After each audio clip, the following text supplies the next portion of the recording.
You would need a trilogy to truly do Napoleon's story justice.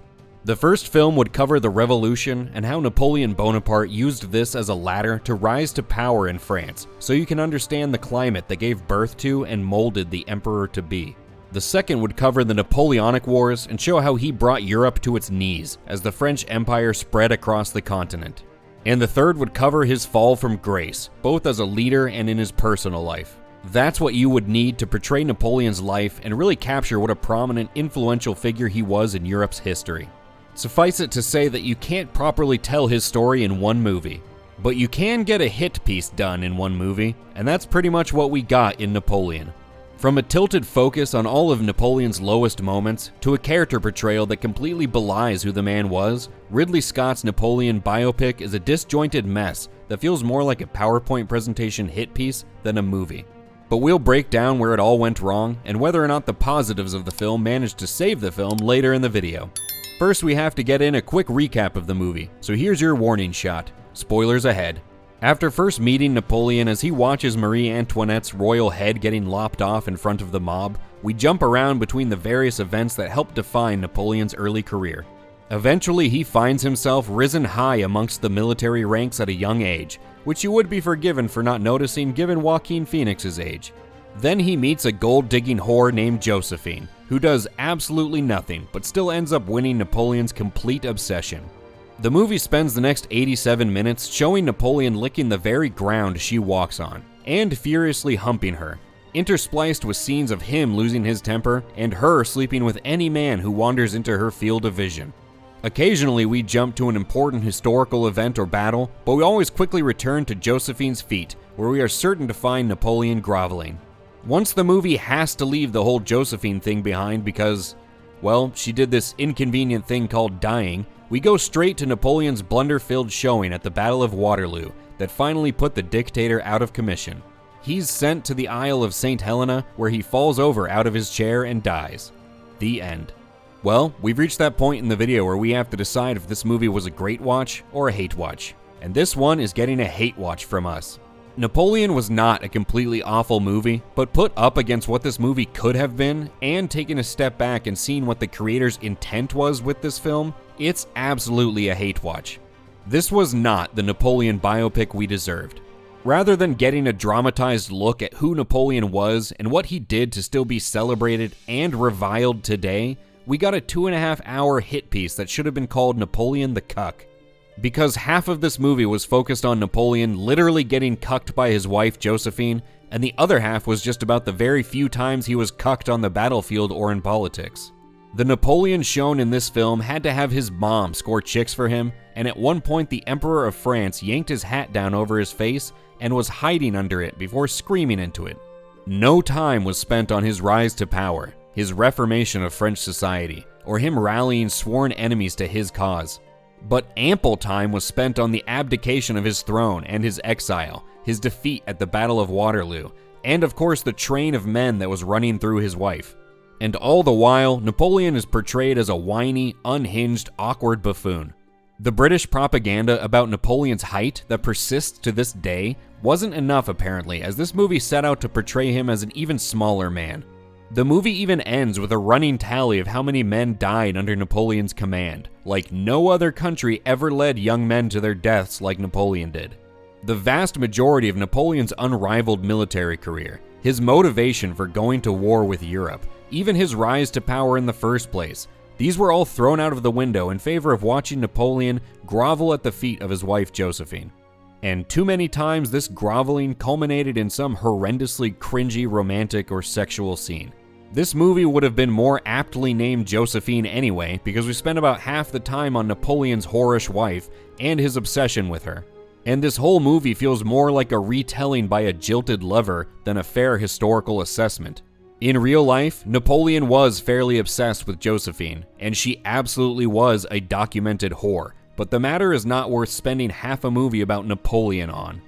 Even the weak story that they decided to go with for Napoleon's life was terribly presented. It was super bland and disjointed in its storytelling, more resembling a PowerPoint presentation jumping from bullet point to bullet point about Napoleon's accomplishments than it resembled a movie.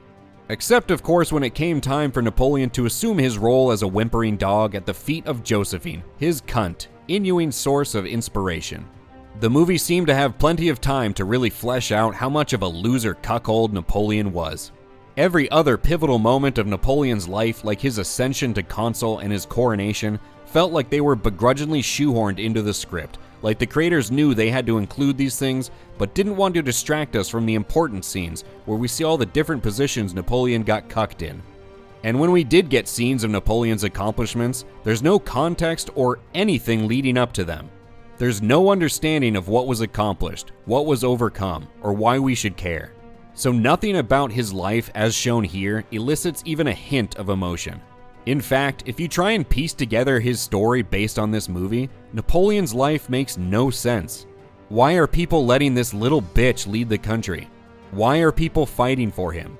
Why did they let this mopey asshole return from exile and just give him the throne?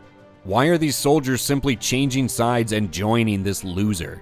The film doesn't give you any information or explanation on any of these questions. It's just jumping from bullet point to bullet point. The thing is, Napoleon was a cuckold. He was exiled. He was defeated, and he ultimately failed to accomplish what he set out to do. But to pretend like these are the events that defined his life and to focus your entire biopic on these aspects while butchering his personality is beyond shoddy storytelling. It's intentional historical revisionism. There were some historically accurate things of note and some charming scenes, and the costuming and set design was all beautiful.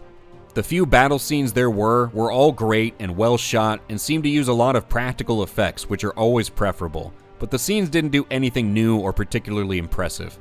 The Josephine storyline totally pulls you out of the majority of the movie, and it tries to pull you back in with the Battle of Waterloo at the end, but the damage is already done at that point. And the whole film has a depressing gray tint to it for no reason whatsoever, but that's the Hollywood trend these days. For a movie named Napoleon, though, the first critical bar that you have to clear is getting Napoleon's personality right. Napoleon Bonaparte was an ultra-charismatic, incredibly intense man who had boundless energy and ambition. And you wouldn't know any of that if you just watched this movie. Joaquin Phoenix can be a pretty terrific actor a lot of the time. I'm sure he's capable of playing a good Napoleon, and I actually think he pulls the look off for the most part. But for whatever reason, and I'm sure this decision was reinforced by Ridley Scott, he chose to play Napoleon without a shred of those personality-defining characteristics that are absurdly well documented. Phoenix's Napoleon was childish and whiny and unstable and melancholy and weak. I get taking creative liberties with history to make the story exciting or dramatic on screen, like they did in this movie with the Battle of Austerlitz. But purposefully portraying Napoleon without his undeniable charisma and magnetism is nothing short of defamation. If you're going to leave out the one thing that made Napoleon, Napoleon, why even make a movie called Napoleon? Just go make your own story about a fictional, whiny, unhinged cuck of a king and see if anyone will flock to the theaters to watch it. Don't drag history through the mud on your way to score a few cheap box office bucks. Napoleon's personality was what made him who he was, and completely rewriting his demeanor defeats the entire purpose of making a Napoleon movie. It's the whole reason he's even worth talking about today. Bill and Ted's Excellent Adventure had a more faithful portrayal of Napoleon. Think about how sad that is. It's obvious that Ridley Scott wanted to try and tear down the great man narrative, the idea that much of history was determined by a minimal number of great leaders. But he really couldn't have chosen a worse target. Napoleon was one of the most influential people to have ever existed. Through sheer determination, he willed himself from humble beginnings to emperor of the preeminent European power of the time, at a time when your name and your background were everything in French society. He convinced enemy armies to abandon their cause and join his. He spurred massive reform in France. He returned from exile and retook the throne without violence, and within 3 months he was on the march with another army large enough to put Europe on the ropes again. He was one of the few truly great men that reinforced the great man narrative, and this attempt at a hit piece by a vain, salty British filmmaker was just sad. But I guess Ridley Scott just has his knickers in a twist, and the whole British versus the French thing is still going on. At least I hope that's what this was about, because it would be even worse to imagine Ridley Scott is this horrendously ignorant about a well-documented historical figure he chose to make a movie about. But to be fair, his historical ignorance has been on full display after he admitted that he didn't consult any historians for Napoleon, and told those historians who criticized the movie to shut the F up. He also went on in one interview to speculate that Napoleon might have conquered Russia if he didn't have hemorrhoids. So clearly we're dealing with a real history buff here. There wasn't any French dialogue, not even a hint of a French accent. In fact, a ton of the French characters had English accents, which just about tells you all you need to know about how the creators approached this story. We're saying this movie isn't worth your money or your time unless you're a dutiful soldier of the British monarch and you feel the need to consume your daily dose of Napoleon-hating grey slop. A balanced, historical, faithful telling of Napoleon's story would be amazing to see, but this movie ain't it. Were you looking forward to Napoleon? Does their treatment of this historical figure surprise you at all at this point? Should Ridley Scott put out a Joan of Arc movie portraying her as a serial hobo killer? Let us know in the comments below. Also remember to like the video if you liked it, and subscribe to Hatewatchers for reviews of other current shows and movies. Thank you for cucking the cuckers with us today, and we'll catch you on the next one.